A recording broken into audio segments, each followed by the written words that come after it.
कहते हैं ना, अधिक सयानो जाए ठगानो। अरब को भारत के साथ चालाकी क्या भारी पड़ी है। सऊदी अरब को जिस तरीके का नुकसान हुआ है, वैसा नुकसान तो कभी भी नहीं सोचा गया था। और जहां एक तरफ ये सब कुछ हो रहा है, फिर भी भारत ने रूस को ही ऑर्डर क्यों दिया है, जानेंगे क्या चल रहा है यहाँ पर। तो वहीं दूसरी तरफ नाइजर में अचानक से भारत ने ऐलान किया जल्दी से जल्दी निकलने के लिए। आखिर वहाँ हो क्या रहा है, जानेंगे जियोपॉलिटिक्स में क्या कुछ चल रहा है। आइए जानते हैं इन खबरों को विस्तार से। नाइजर ये देश जहां पर तख्ता पलट हो चुका है और सैन्य शासन ने कब्जा कर लिया है। नाइजर में बजौम का शासन हट चुका है। वैसे तो बजौम को लेकर ये कहा जा रहा है, जो उस वक्त वहाँ के राष्ट्रपति थे, कि उनकी हालत बहुत खराब है और यूएन बार बार रिक्वेस्ट कर रहा है जो सैन्य तख्ताधारी है कि आप उनको छोड़ दीजिए, पर अभी तक मामला हल नहीं हुआ है। इसके विपरीत 15 अफ्रीकी देशों ने ये तय कर लिया है कि वो हमला कर देंगे, क्योंकि एक डेडलाइन दी गई थी पिछले इतवार की ही। पर नाइजर के सेना ने बजौम को रिहा नहीं किया और वापस से लोकतंत्र की बहाली नहीं। अब यहाँ पर धीरे धीरे हिंसा देखी जा रही है। वैसे तो फ्रांस ने पहले ही यहाँ पर कह दिया कि अपनी एम्बेसी खाली कर रहे हैं। अमेरिका ने भी एम्बेसी खाली करने के तरफ कदम बढ़ा दिए और फ्रांस ने भारत की कई मदद भी की। जैसा उनके राजदूत ने हमारे यहाँ ट्वीट करके बताया कि फ्रांस ने भारतीय नागरिकों को निकालने का भी काम किया है। पर अभी भी भारतीय अधिकारियों के अनुसार 250 भारतीय नागरिक नाइजर में हैं और यहाँ पर अब बड़े व्यापक तौर पर विरोध प्रदर्शन, हिंसा देखा जा रहा है। कहा जा रहा है कि जल्द ही ये 15 देश हमला भी कर सकते हैं। ऐसे में भारत की तरफ से भी एडवाइजरी जारी की गई है। भारत के विदेश मंत्रालय के जो प्रवक्ता है अरिंदम बागची, उन्होंने कहा है कि जितनी जल्दी हो सके वहाँ से भारतीय निकल जाए और जो भारतीय नाइजर की यात्रा की योजना बना रहे हैं उनको फिर से विचार करने की ज़रूरत है। जब तक सामान्य नहीं हो जाती हैं चीज़ें, तब तक आप बाहर ना जाएं। भारतीयों को जल्द से जल्द देश छोड़ने की सलाह दी गई है। हालांकि हवाई क्षेत्र फिलहाल बंद है, वहां से लौटते समय बहुत ज़्यादा सावधानी बरती जानी चाहिए, ये भी कहा गया है। उन्होंने कहा कि उन सभी भारतीय नागरिकों को जिन्होंने नियामी में भारतीय दूतावास में पंजीकरण नहीं कराया है, रजिस्ट्रेशन नहीं कराया है, वो शीघ्रता से करा लें। बागची ने ये भी कहा कि भारतीय नागरिक किसी भी सहायता के लिए भारतीय दूतावास नियामी में संपर्क कर सकते हैं। नाइजर की स्थिति थोड़ी गड़बड़ जरूर दिख रही है। खैर, जहां एक तरफ ये सब कुछ हो रहा है,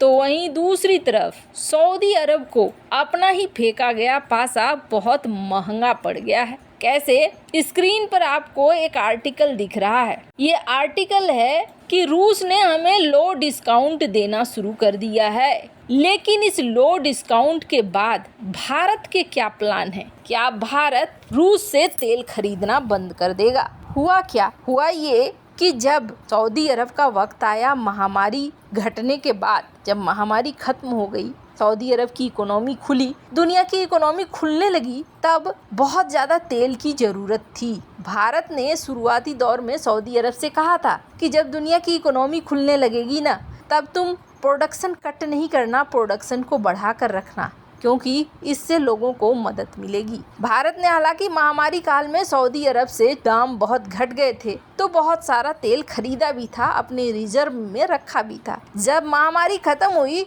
तो सऊदी अरब की तरफ से प्रोडक्शन को कट किया गया कि दाम बढ़ेंगे और डिमांड जो है बढ़ रहा है, तो कहाँ जाएंगे? जो हमने इकोनॉमी में लॉस किया है वो सारी हमारी रिकवरी हो जाएगी। ऐसा सोचकर सऊदी ने प्रोडक्शन कट का ऐलान कर दिया। भारत ने तब सऊदी से संपर्क साधा और ये कहा कि आप प्रोडक्शन कट ना करें, आपसे हमारी बात हुई थी। तब सऊदी ने एक बड़ा ही ऐसा आंसर दिया था जो डिप्लोमेटिक नहीं था और जिसके लिए भारत ने विरोध भी जताया था। सऊदी अरब ने ये कहा था कि भारत को अगर सस्ते में तेल चाहिए ना, तो भारत ने महामारी काल में जो खरीदा था तेल, उसी तेल का इस्तेमाल कर ले। भारत ने इसे कहा था कि जिस डिप्लोमेटिक तरीके से आपने आंसर दिया है ये डिप्लोमेटिक तरीका नहीं है, ऐसे आंसर नहीं देना चाहिए। भारत के दिमाग में सऊदी अरब तब से था। अब सऊदी अरब ये चीज़ बहुत अच्छे से जानता था कि तेल खरीदोगे नहीं तो जाओगे कहाँ, तेल खरीदने तो मेरे पास आना ही पड़ेगा। हालांकि सऊदी के अलावा इराक भी ऑप्शन है, लेकिन भारत सऊदी अरब से एक बड़ी मात्रा में तेल खरीदता था। वो समय था जब भारत ने उसकी बातें सुन ली और उपाय भी नहीं था। पर समय बदलता है और समय बदला। रूस यूक्रेन का युद्ध शुरू हुआ, रूस के ऊपर प्रतिबंध लगे और ये प्रतिबंध भारत के लिए कहीं ना कहीं फायदेमंद साबित हो गए। इन प्रतिबंधों ने अपना कमाल दिखाया। रूस ने डिस्काउंट में तेल ऑफर कर दिया, भारत ने इसे फटाफट लपेट लिया। भारत ने एक बड़ी मात्रा में रूस से डिस्काउंटेड तेल खरीदना शुरू कर दिया। सऊदी अरब के लिए थोड़ी सी टेंशन वाली बात हुई, लेकिन सऊदी अरब जानता था जाओगे कहाँ, ये युद्ध खत्म होगा। युद्ध खत्म होने के बाद ये डिस्काउंट बंद कर देगा रूस, और जब डिस्काउंट बंद कर देगा तो तुम्हें मुझसे खरीदना ही पड़ेगा, तुम्हारे पास कोई उपाय नहीं रहेगा। अब युद्ध तो अभी तक बंद नहीं हुआ, लेकिन रूस ने एक काम कर दिया। रूस ने ये कह दिया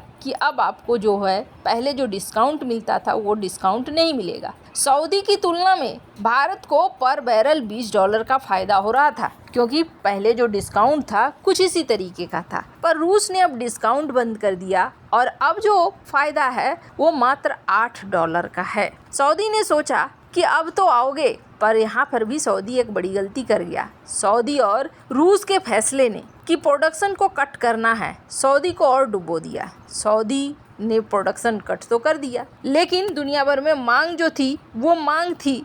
देश इधर उधर से अपनी ज़रूरत पूरा करने लगे। भारत की ही आप लीजिए तो भारत रूस से भी तेल खरीद रहा है, इराक से भी खरीद रहा है, और न सिर्फ रूस इराक बल्कि अमेरिका से भी तेल खरीद रहा है। सऊदी से भी बड़ी मात्रा में तेल खरीद रहा है, लेकिन पहले जैसी नहीं। अब सवाल ये उठता है कि रूस के लिए भारत ने ये फैसला लिया है, जो भारतीय कंपनियां हैं उन्होंने, कि लो डिस्काउंट है, डिस्काउंट कम है, फिर भी कोई दिक्कत नहीं है, हम अभी रूस से ही तेल खरीदेंगे। कारण क्या है? कारण ये है कि यूराल तेल भारतीय कंपनियां खरीद रही हैं और इस वक्त फिर भी सऊदी या बाकी देशों से $8 का फायदा हो रहा है। भारतीय कंपनियों का कहना है कि अभी भी हमें कम से कम $8 का फायदा हो रहा है। पहले हम इस तेल मंगाते थे $68 प्रति बैरल के हिसाब से एक मंथ पहले, लेकिन आज हमें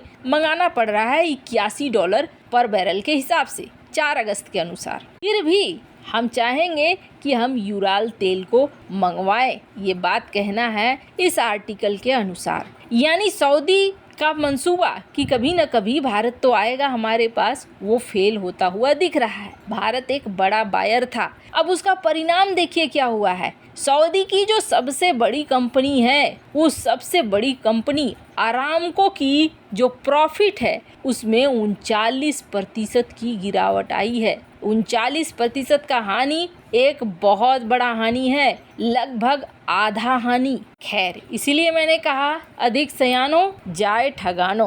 खैर, आपको क्या लगता है इन सब मामले में, आपकी क्या राय है? कमेंट कर जरूर बताएं। जल्द मिलते हैं अगली वीडियो में नई खबर के साथ।